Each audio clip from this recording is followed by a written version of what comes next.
नमस्कार दोस्तों, मैं हूं doctor Prabha Singh, aesthetic physician, laser expert और doctor Prabha's glow aesthetic clinic की फाउंडर, जिसको मैंने 10 साल पहले शुरू किया था। आँखें और आईब्रोज हमारे चेहरे को एक फ्रेम देती हैं। हमारे जो आकर्षण का कैनवस है, उसका जो फ्रेम स्टार्ट होता है वो आईब्रोज से होता है। जब कोई व्यक्ति आपकी तरफ देख रहा होता है तो सबसे पहली चीज़ आईब्रोज और आँखें देखता है। और कई लोगों के आईब्रोज में उतना आकर्षण नहीं होता है, तो उसको वो डार्क करने के लिए टैटूइंग या माइक्रोब्लेडिंग कराते हैं। माइक्रोब्लेडिंग एक नई तकनीक है जिसमें हम नेचुरल जो बालों का फ्लो है, जो टेक्सचर है, उसको बनाने की कोशिश करते हैं। जो पहले टैटूइंग करते थे वो पूरा भर जाता था, तो वो पूरा एक आर्टिफिशियल सा लगता था। तो अभी माइक्रोब्लेडिंग ज़्यादा प्रचलन में है। तो माइक्रोब्लेडिंग में हम माइक्रो नीडल्स यूज़ करते हैं। बहुत बारीक सुइयाँ होती हैं और इसमें जो डेप्थ होती है वो भी टैटू से कम होती है, तो इसलिए ये कम तकलीफ देह प्रोसीजर है। बहुत हल्का सा चीटी जैसा फीलिंग आती है और इसमें मल्टीपल जो सुइयों की मदद से उसमें हम खरोंचे सी बनाते हैं और साथ के साथ उसमें हम माइक्रो पिगमेंट्स डाल देते हैं। ये पिगमेंट आपके प्राकृतिक भी हो सकते हैं, नेचुरल ओरिजिन के, जिसमें प्लांट्स के पिगमेंट हम लेते हैं, और दूसरे इनऑर्गेनिक या मेटल ओरिजिन के पिगमेंट भी होते हैं।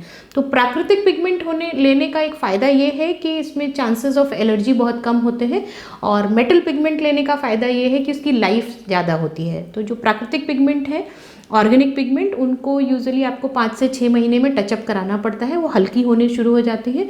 और जो मेटालिक पिगमेंट है उनकी लाइफ अक्सर 1.5, 2, 3 साल तक चल जाती है।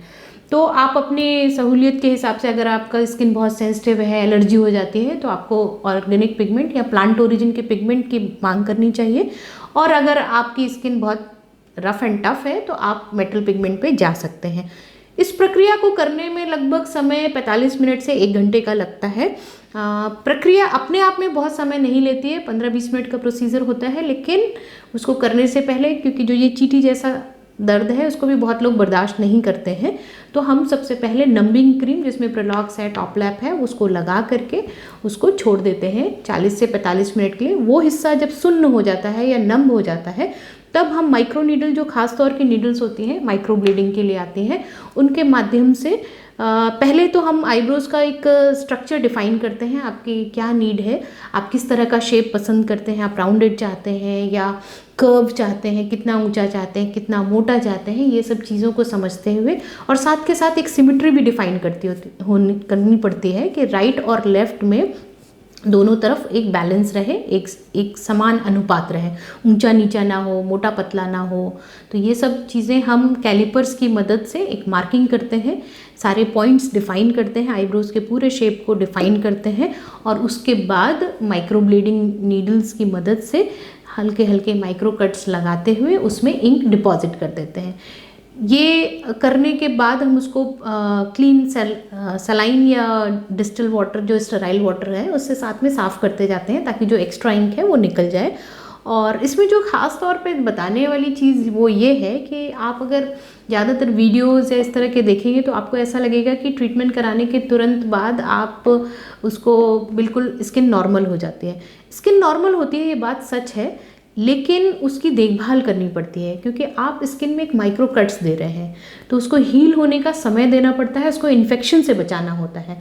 तो उसमें एंटीबायोटिक, क्योंकि मैं डॉक्टर हूँ तो मैं प्रेफर करती हूँ कि 1 से 2 दिन का हम एक खाने का एंटीबायोटिक भी देते हैं ताकि इन्फेक्शन ना हो, और साथ में लगाने का मलहम, ऑइंटमेंट जो होता है एंटीबायोटिक, वो लगाने के लिए आपको दिया जाता है। तो अगले दिन से आपको एंटीबायोटिक ऑइंटमेंट दिन में 1 या 2 बार लगाना होता है। इसको हील होने में लगभग 7 दिन का समय लगता है, तो 7 दिन तक आपको पसीना और पानी से आईब्रोज को बचाना होता है। तो अगर आप माइक्रो ब्लेडिंग करवाने जा रहे हैं तो 3 चीज़ों का ख्याल रखिए। नंबर 1, आपको किसी मेजर फंक्शन या पार्टी में ना जाना हो अगले 5-7 दिन तक।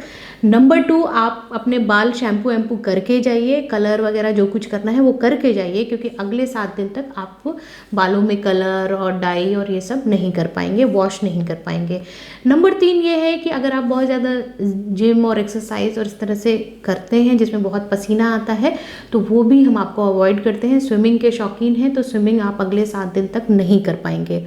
रिजल्ट आपको इंस्टेंट कुछ दिखता है, 5-7 दिन के बाद आपको, जब उस एक प्रक्रिया होती है, पहले उसमें हल्की सी क्रस्टिंग होगी, जो ऊपरी परत है वो धीरे धीरे निकलेगी। 7 दिन के बाद जब ऊपर की पपड़ी निकल जाती है तब एक्चुअल कलर आता है, जो पहले दिन की अपेक्षा 10 से 20% हल्का ही होता है। तो अगर ट्रीटमेंट करवाने के बाद तुरंत आपको ऐसा लग रहा है कि मेरी आईब्रोज बहुत डार्क हो गई हैं, ज़्यादा हो गई हैं, तो घबराने की ज़रूरत नहीं है, वो अपने आप लाइट हो जाएंगे। और अगर 7-8 दिन के बाद आपको ऐसा लगता है कि जो मुझे चाहिए था कलर उतना नहीं आया है, बहुत हल्का है, तो आप कुछ अलग नहीं है। ज़्यादातर लोगों को टचअप की ज़रूरत पड़ती है। टचअप यूजुअली रिकमेंडेड है 1 महीने के बाद, बाकी आपकी चॉइस है, आप 15 दिन में भी करवा सकते हैं अगर आपकी त्वचा सामान्य हो गई है तो। और जैसा कि मैंने पहले भी बताया, उसका जो रिज़ल्ट है उसको आप 5 से 6 महीने तक एंजॉय करते हैं प्राकृतिक पिगमेंट्स के केस में। उसके बाद वो हल्का होता जाता है तो आप उसको डार्क करवा सकते हैं। अगर मेटालिक पिगमेंट या टैटू पिगमेंट यूज़ हो रहा है तो आराम से 1 से 2 साल तक चलता है। तो अपनी आँखों का ख्याल रखिए, प्रॉपर स्लीप लीजिए, और अगर आँखों के आसपास की त्वचा में अंडर आई क्रीम लगाइए, कुछ आलमंड ऑयल या विटामिन सी वगैरह की क्रीम लगा सकते हैं, हाइलुरोनिक एसिड क्रीम लगा सकते हैं, जिससे वो प्रॉपर नरिशमेंट रहे। अपनी आँखों को खूबसूरत बनाइए और अपना आकर्षण बनाए रखिए। Keep glowing. ये थी जानकारी माइक्रोब्लेडिंग के बारे में। अगर कोई और स्पेसिफिक जानकारी आप चाहते हैं तो कमेंट सेक्शन में जा कर के ज़रूर जिक्र करिए। इसके अलावा अगर आप कुछ जानकारी चाहते हैं फर्दर अपने किसी प्रॉब्लम के लिए, तो आप हमारी हेल्पलाइन नंबर पे कॉल कर सकते हैं 9415342800 या 9415911645 पे। चैनल को सब्सक्राइब करना मत भूलिएगा और बेल आइकन को हिट करेंगे तो आपको हमारे लेटेस्ट अपडेट मिलते रहेंगे। धन्यवाद।